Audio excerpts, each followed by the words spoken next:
April 26, 2007. It is 11:05 a.m. We are at Video Propulsion Incorporated, 400 Air Park Drive, Suite 90 in Rochester, New York. Videographer is Paul Wasowski.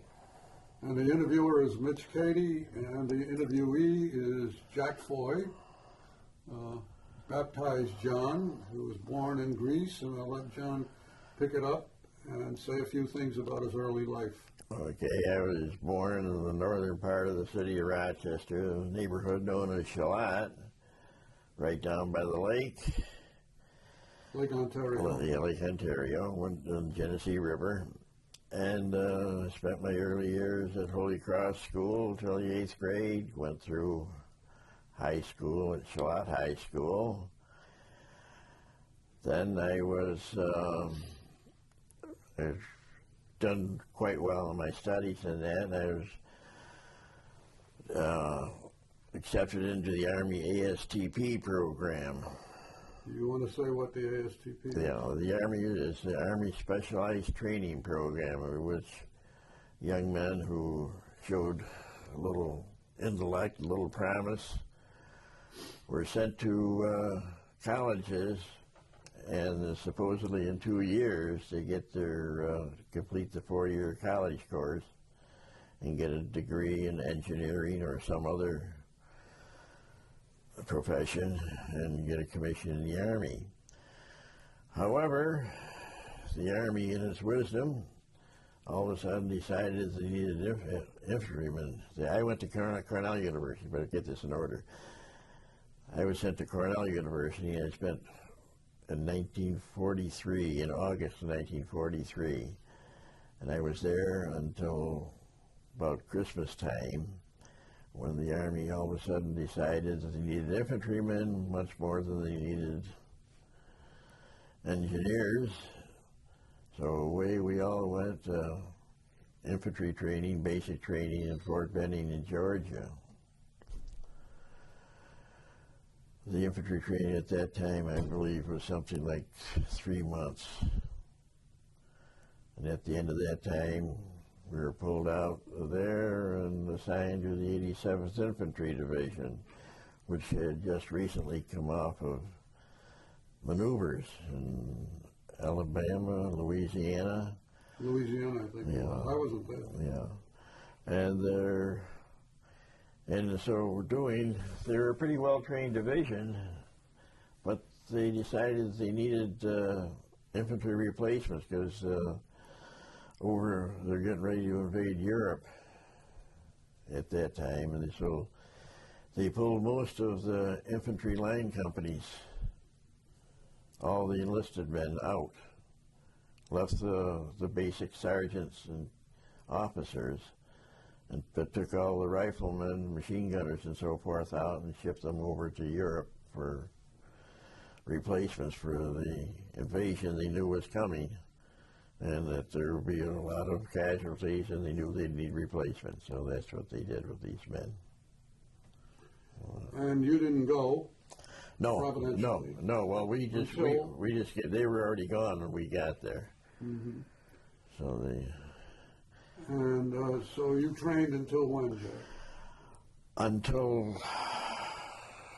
I believe it was in September sometime, when we were alerted that we were going to be moving overseas. Mm-hmm. And we went overseas in October. What was the vessel?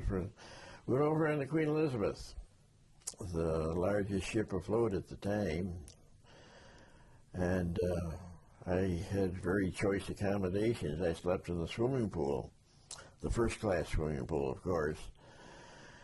The only problem was we were stacked about 8 or 9 high, which wasn't too bad unless the guy in the top bunk got sick, which a lot of them did with the terrible food they served us. The English used to serve us this greasy English sausage for breakfast, and it was kind of hard to keep down.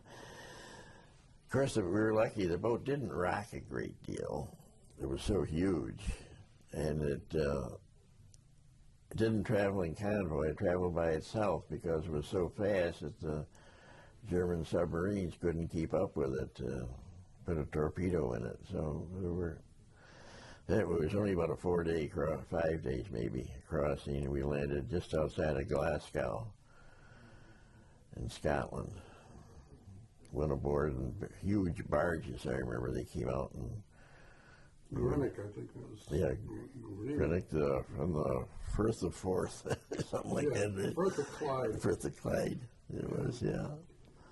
And how long were you there, and where were you in the Our regiment was in two towns, Altrincham and Hale, which were just outside of Manchester in England, maybe 20, 30 miles outside. And that was really our first. We went on leave a couple of times, furloughed into Manchester. And that was the first time we really saw the destruction of the German bombing. And I went to London one time, I got in London. But then, I think it was right at Thanksgiving time, when we pulled out of England and went on. At that time, I was assigned as a jeep driver in what they call the weapons platoon of an infantry company. The weapons platoon consists of two machine gun sections had the light 30 caliber machine guns, which were a pretty good weapon, but not nearly as good as the German machine gun. In fact, later when we got in combat, they used to say that when the machine guns were fired, it sounded like a man talking with his wife. First, the American machine gun would fire, I think it was 600 rounds per minute. So that was comparatively slow compared with the German one, which fired about 1,400 rounds and was reliable. per minute. A very reliable weapon, a much superior weapon to ours. But anyway, the weapons platoon consisted of two machine gun sections and a mortar section. The smaller mortars, the 60 millimeter mortars. Each battalion also had a heavy weapons company, which had the same type of machine guns, except that they were water cooled and heavier, could stand a lot more than the others, and also heavier mortars. They're larger, they're 81 millimeters. But when did you leave England and embark for the business? I think it was just about Thanksgiving Day. Mm-hmm. What was the trip across the Channel eventful? I had a very nice crossing of the Channel. We crossed, I was the company jeep driver at that time. And my job in combat was to carry the machine guns. But going across the Channel, I crossed in an LST, landing ship tank, a regular Navy ship, while most of the men went across in old landing ship infantry and some bigger ships. And they didn't do so well.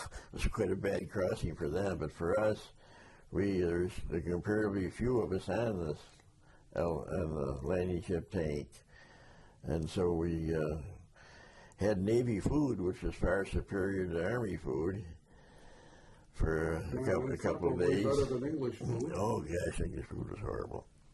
But anyway, we landed, went up the little distance up the river near Le Havre in France.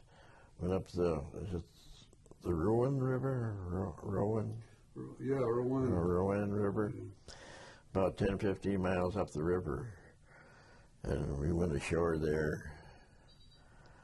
Landed in a little French village, and we marched inland.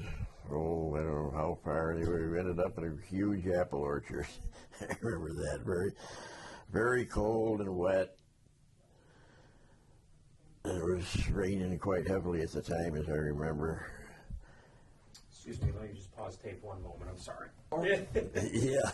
Tape is rolling, and my apologies. All right. We ended up in this apple orchard where we camped for, a day or two. Amiens, wasn't it? Amiens? I really don't remember what the name of the place was. But from there, we moved to Metz in France. Why? For the first, I drove the Jeep that way. Most of the guys traveled by the old 40 and 8 cars, the train cars, which were not exactly deluxe accommodations. And we spent a short time in Metz, a few days. One of the other regiments, I believe it was the 340. I was in 347th Infantry. One of the other regiments, I believe, was the 345th. There was in our first combat. They took a German fort. The Metz was an old medieval city, and it was surrounded by these old castles like and big forts that were built hundreds of years ago, but still they were the walls were many feet thick, and artillery didn't do very much to them. But anyway, it was Fort Dryant, I believe, was the last fort left, and that was the first action of our division, was to capture that fort. And from there we moved into the Czar Valley, about maybe 20, 30 miles south, no more than that, 50 miles southeast of Metz. In Germany. Quite close. Well, we moved into France. It was close to the German border. It was right there. And in our first action was to attack a couple towns that were right on the German border. In fact, it was strange. The name of the town was Obergeilbach and Niedergeilbach, and I don't know which way it was, but one of them was on. Nieder was on one side of the border, and Ober was on the other side, and it was really horrible. Our first introduction to combat. We took very heavy losses. We were very green. And the Germans, of course, knew that we were green, and they would send in even patrols at night. One of our companies, C Company. That was near the Siegfried line, wasn't it?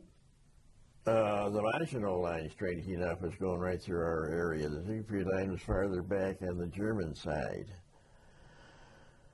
But we took very heavy losses. I say the C Company, the companies right alongside of us, big German patrol came in maybe the third or fourth night we were there.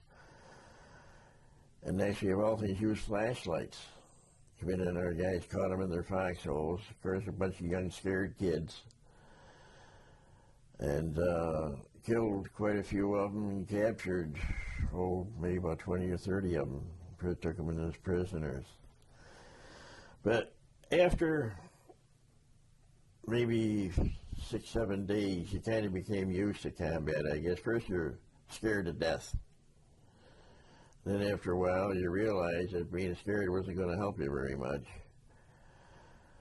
So you would just become acclimated to it and do the best you could. And we did turn into, after the first week or so, we turned into a pretty good fighting outfit. The guys knew what to do, and strangely enough, we even weeded out a lot of the incompetents, which were some of the sergeants that we thought were great, turned out to be yellow.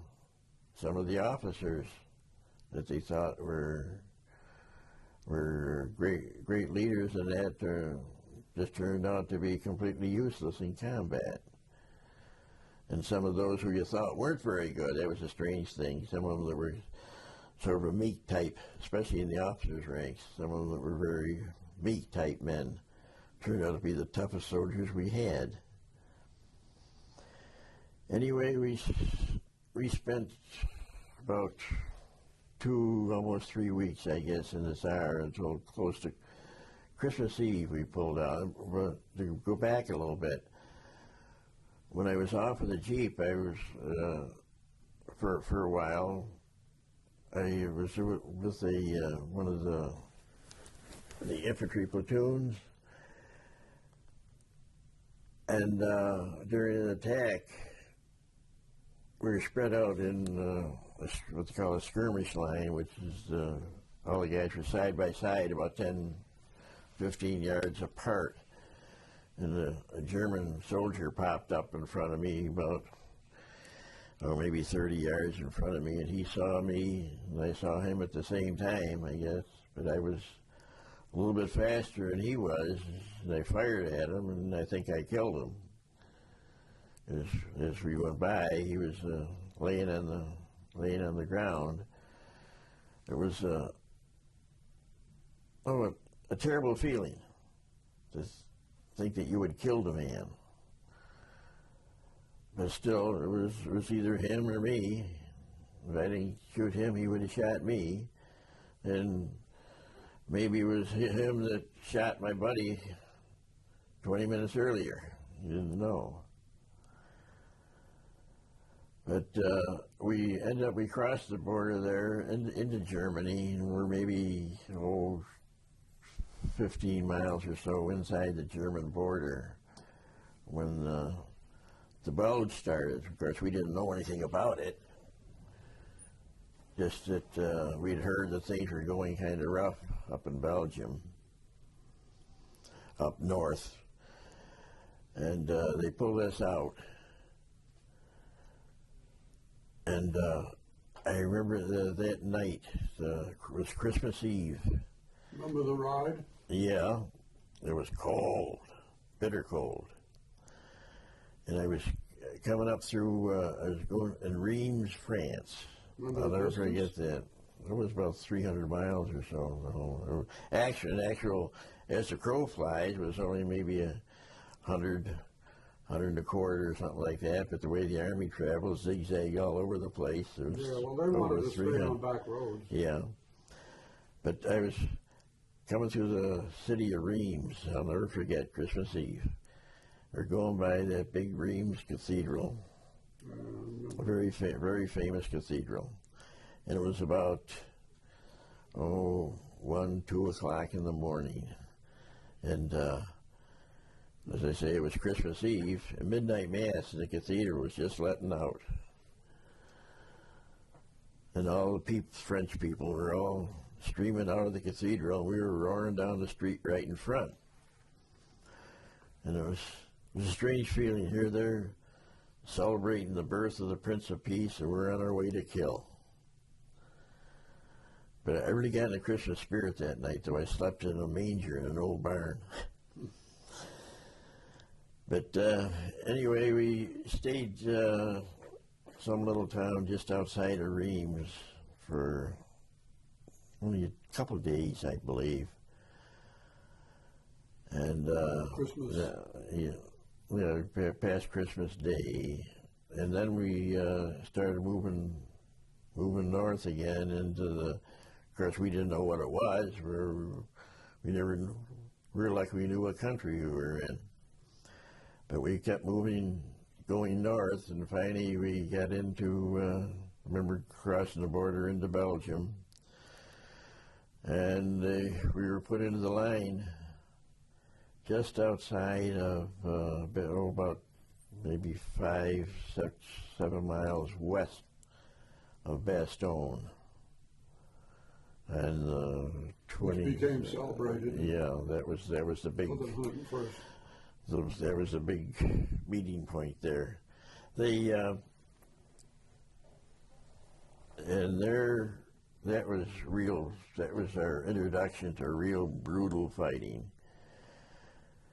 We got there, as I say, it was maybe about the 28th, 29th of December.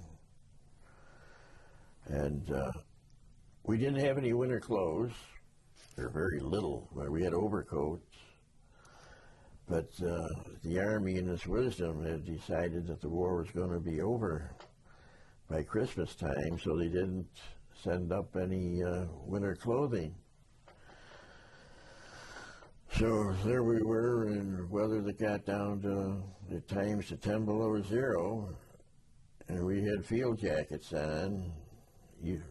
Part of the time we had overcoats over the field jackets, but they were so big and clumsy that eventually most of the guys threw them away. And of course you'd have maybe 3 pairs of long john underwear on, and usually a couple of pairs of GI wool pants.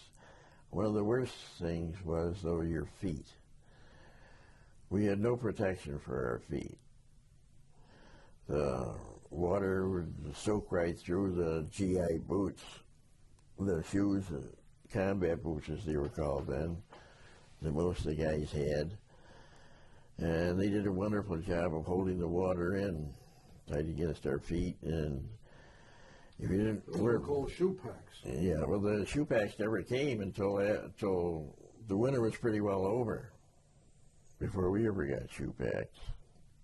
It was way up to the middle of February before we got them. The rear echelon had them real early, but not the front lines. But let's see, where was I? It was early. Early. The first couple of days of January was the Germans were trying to protect their lines for their army that was further west, and they were retreating, and we were facing the very experienced troops, and they knew how to fight. There weren't an awful lot of them compared to where there were more Americans than there were Germans, but they were well dug in. They were experienced troops, and we were still a bunch of greenhorns. A lot of those German troops we found later had come from the winter fighting in Russia, so they knew how to act, how to fight under winter conditions, which most of us did not know.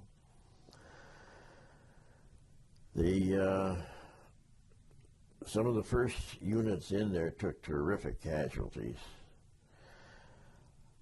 Line companies, which were a little less than 400, or a little less than 200 men at full strength, were down to 30, 40 men effective at the end. By the time we left the Bulge area there, we had a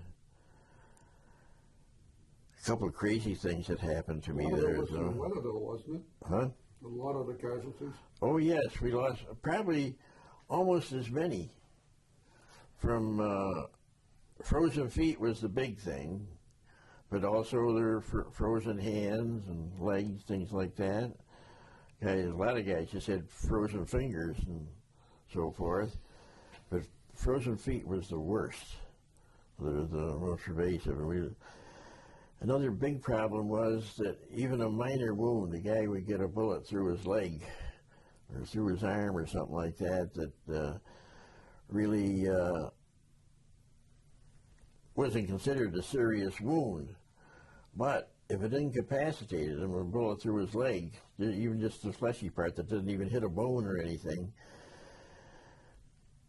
if they weren't able to get picked up right away, which in most cases they weren't, you'd see them crawling to the rear, anything to get to the back. Because once they stopped, they'd freeze to death in a very short time, because it very rarely got much above zero, the temperature, for the first couple of weeks of January. One real crazy thing that happened to me there, though, we were attacking we captured a big monastery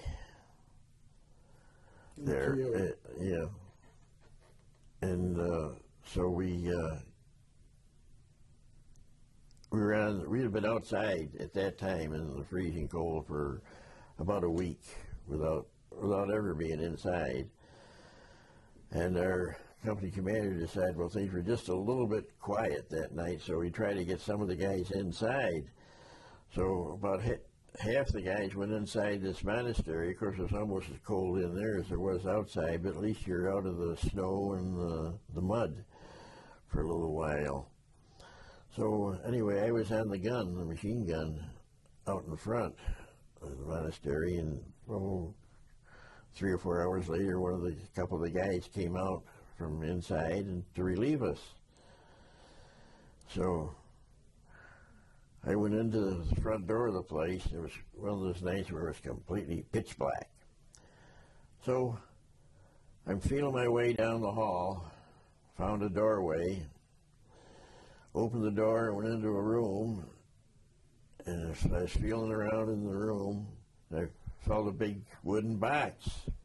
I put my hand down the box, and it was about half filled with straw. And boy, this is for me. So I climbed into that box, went to sleep. Woke up a few hours later when it started to get light. Sat up and wondered, where the heck am I? I sat up in the box, looked to my right, and there's another box there just like the one I was in, only this one had a dead monk in it. Looked to my left, there's another box there, just like the one I was in. And this one, there's a dead German soldier in that one. It seems that I had spent the night in a coffin. But I remember there's still a few monks that were still in this old monastery, and they were Belgian people. And they gave us they rounded up all the white sheets that they could find, which we used we just cut one hole in them for our head to go through, and they were pretty good camouflage. A lot of the German troops had white camouflage suits, but none of ours had, as far as I ever saw. So then, we finally met up with the British unit and a couple of American units from the north, a little town called Hoffelijs, right about the middle of Belgium there, I guess. And that was about the 14th or 15th of January.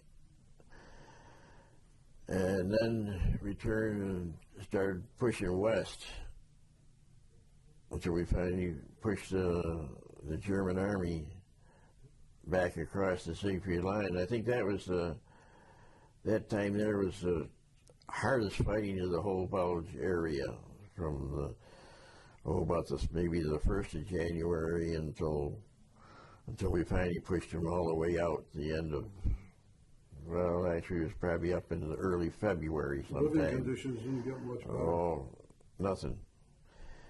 And food was terrible. Gosh, at that time, that was our first experience with powdered stuff. They had powdered milk, I remember, that tasted like milk of magnesia. They had powdered eggs, which I don't know what they tasted like. Nothing like eggs. And things were what were the pretty rough. rations? We had 2 different types of rations most of the time. First was sea rations, which were mostly sort of like canned stuff, like cans of beans, stew. There's 4 or 5 different ones. And they were, under the conditions, they were reasonably good.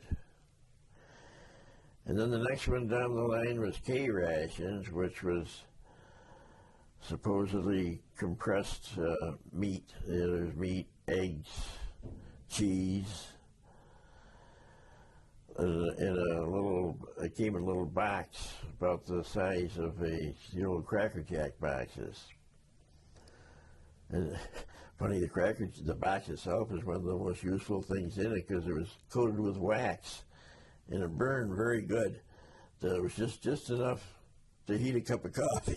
They had powdered coffee, and it was one of the things they had in there. And you'd melt some snow and make yourself some coffee. The next ration below that was D rations, which was a real rock-hard bar of chocolate. And you almost break your teeth trying to bite into the darn thing. It was supposed to be one of these high-energy foods, which I don't think it was really. But it was, and of course, we ate off the land a lot too. We'd have to borrow a few eggs from a farm we'd find once in a while, things like that. And one big problem was the rare occasions when we did get good food, a lot of the guys would get sick on it because we weren't used to having a decent meal. Our cooks would try to get up to us at night, usually with some hot stuff, and sometimes it worked out. More often it didn't. But we did finally get the Germans back across and push them back into Germany, the other side of the Siegfried line. We kind of sat there and really rested for about a week, I think, before we crossing the Siegfried line. That was rough. They had crisscrossing fire. That is, that one pillbox with their guns was able to protect the other pillboxes close to us. And one strange thing, I carried a little blowtorch with me that I picked up someplace, and it was worked off of gasoline, and I would use that to heat a cup of coffee or heat rations, whatever. That's how you became a plumber. Yeah, it worked out pretty good. But we got into the Siegfried, and how the heck are we going to get into these big pillboxes? Well, you'd try to find a blind spot. We used to get in close, and I had that little blowtorch, and I pumped it up real hard as I could, so a lot of air pressure in it. And I tried to shoot a little stream of gasoline in through one of the vent holes of the pillbox. And I keep pumping more gasoline in until I figured that it would hold maybe a pint. I figured, well, the pint's just about gone, and one of the other guys would light a match under the stream. Go in. It wouldn't be a loud explosion, but it'd be a real dull thud. You'd hear it come to the place, and heavy black smoke would pour out of the portholes of the thing. And it worked pretty good. We took quite a few pillboxes using my little blowtorch. Once we got through the Siegfried, our next stop was the Moselle River, which was maybe a 50-mile run. We'd been used to gaining just a few, some days even gained only a few yards of space. But once we got through the Siegfried there, we moved fast. He brought up trucks.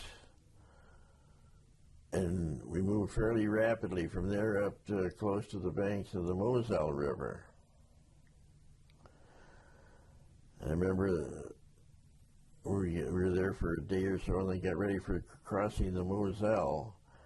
And I remember there's a hell of a way to celebrate St. Patrick's Day. That's when we crossed, March the 17th, St. Patrick's Day, 1945. And our battalion crossed, and a little before that, I want to skip back to the Bulge a little bit. We had a battalion commander there whose idea of leading us was leading us from a tank about a half mile back from the front. And well, they relieved him, and we got this other guy, Colonel Cobb, Robert B. Cobb. And when I first saw him, I said, oh my God, he sent us a school teacher. That's just what he looked like, a typical school teacher, comparatively small man, thin, with glasses, very intellectual looking. But boy, he turned out to be one tough son of a gun. He had been captured by the Germans in North Africa, and he was tortured. And they eventually somehow escaped. So he had a great hatred for the Germans. But he didn't lead us from the rear. He led us from the front. He was right up there with the frontline infantrymen all the time. And the guys had a lot of respect for a guy like that. And anyway, he led us across running from the Siegfried line to the Moselle. It was the first we saw, really, of German villages. And they were relatively unhurt.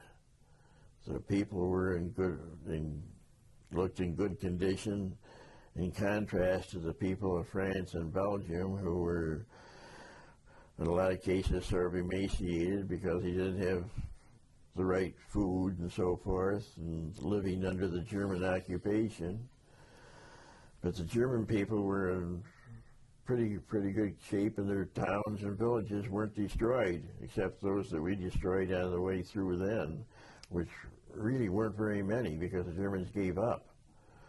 They didn't fight for their towns there. What was the crossing of the Moselle like? The Moselle wasn't bad. We really didn't have any very much fighting until we hit the other bank. The Germans didn't fire on us very much during the crossing. They didn't even know we were there, I guess, because we moved in so fast. They never even knew we were there until we hit the other side. Of course, it was bad, because they're so steep, those hills, probably like 45-degree angle going up, and that was tough, climbing those hills.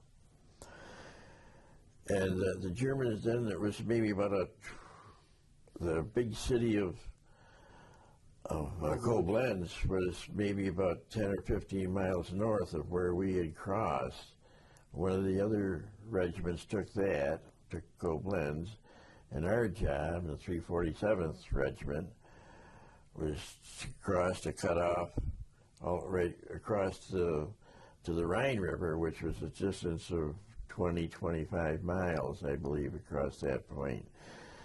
Now, the Germans then had left a strong unit of SS troopers in that area to try to stop us, to give the regular German army a chance to get across the Rhine. So we had a lot of tough fighting going from the Moselle to the Rhine. We lost a lot of good men there. We ended up in a little town called Rennes, right on the banks of the Rhine River. It was, you might say, picture postcard country. It was really a beautiful little town. It was something the Romans had actually built a wall around the place way back in, first, second century, I guess. Along the Rhine, there's several castles you could see on top of the hills, up and down the river. And, we got ready for the crossing, to cross the river, which we knew was coming. And really, none of us expected to get across the river. The Germans were sitting on the other side waiting for us, and they had these 20-millimeter anti-aircraft guns, which they were using for direct fire right across the river at us. But on midnight and the 24th of March, midnight of the 24th, we started to cross. And the first boats were going across with paddles. They had just comparatively small boats, and each of the guys had a paddle to paddle with.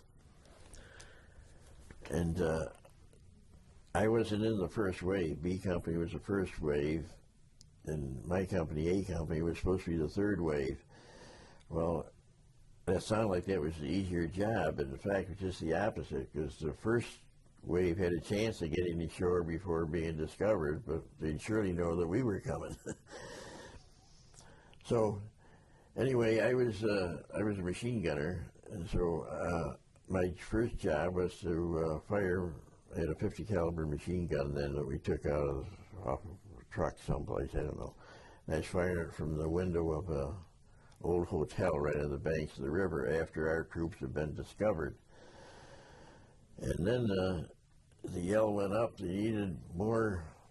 Anybody around here know how to run these damn boats? They had an engineering battalion that was supposed to ferry us across the river, and they had these, like big scow type boats, and they had 32 horsepower Johnson outboard motors on the back of them. But this was the first combat that these engineers had seen. They just were fresh from the States. And so some of them got the devil scared out of them. They seen the boats getting sunk in the middle of the river and that. And so it ended up they had more boats than they had guys to operate them. So they went, if anybody know how to run these damn boats? Well, I knew how to run the boats because I'd lived down Shalat on the river there, and I always fooled around with boats since I was a little kid. So I jumped in one of the boats and started up the engine and started up all right. Okay, come on, guys, get in. The barges would hold maybe, 20 men, I guess. So I crossed the river, dropped them off on the other side, and came back and got another load, crossed with them. But this time, just as I got close to the shore on the other side, a German shell hit the front of it and blew a big hole in it, and the darn thing started to sink. I was able to run it up on the bank of the river so the guys could get out. But then, instead of staying there, I got in another boat that was going back because I knew there